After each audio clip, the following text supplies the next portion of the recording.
Hey everybody, welcome to my another video. Today I'm going to show you the amazing trick where you can get important settings directly, which you go on a control panel or another folder. So let's get started. So for that I'm going to create one folder, and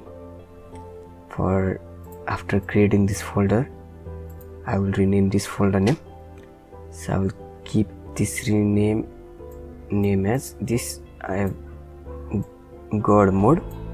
I'll copy this link, copy this name and paste it here, and you can get this word in description below.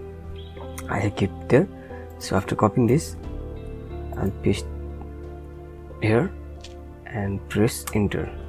So now you can get the important settings, and it shows that it is empty folder, but if you double click you can get important tools settings directly without going on control panel or other area.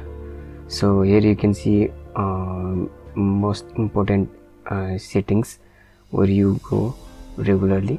So this is shortcut one, so that's why it called GodMode. So in this way you can get this function. Thank you for watching this video. Please keep supporting me and subscribe this channel. Thank you.